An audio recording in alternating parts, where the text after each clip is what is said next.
उठो दयानंद के सिपाहियों।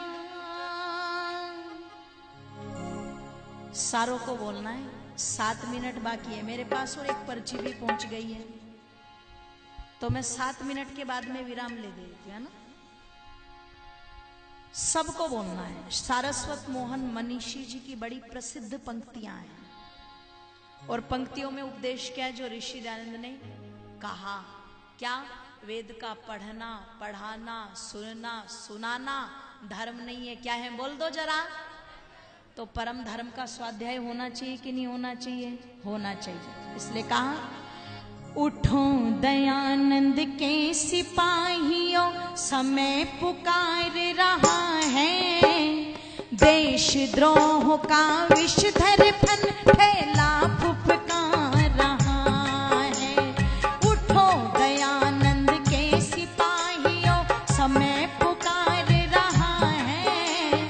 देश द्रोह का विषधर फन फैला फुफकार रहा है।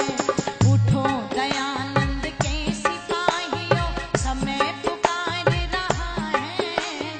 देश द्रोह का विषधर फन फैला फुफकार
पता लगा जिस समय मृत्यु का समय नजदीक महर्षि दयानंद के पास आया,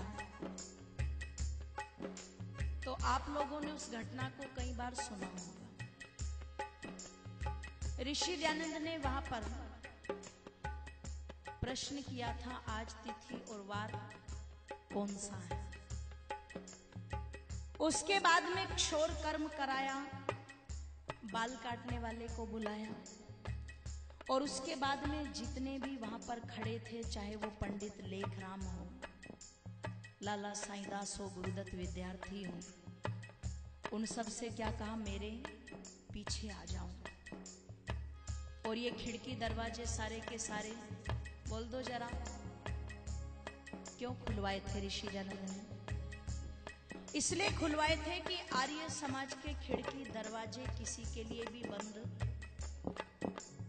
खुले रहने चाहिए। ये सबके खिड़की दरवाजे खोल करके रखना, सबके लिए, सबको आने का अवसर प्रदान करना आर्य समाज में। और दूसरी बात, मैं ईश्वर के पीछे चला, ऋषियों के पीछे चला, इसलिए तुम सब भी मेरे पीछे आ जाओ। ये तात्पर्य महर्षि दयानंद का वहां पर था। इसलिए आर्यों, इस बात को भूलना नहीं चाहिए, भूलना मत कभी।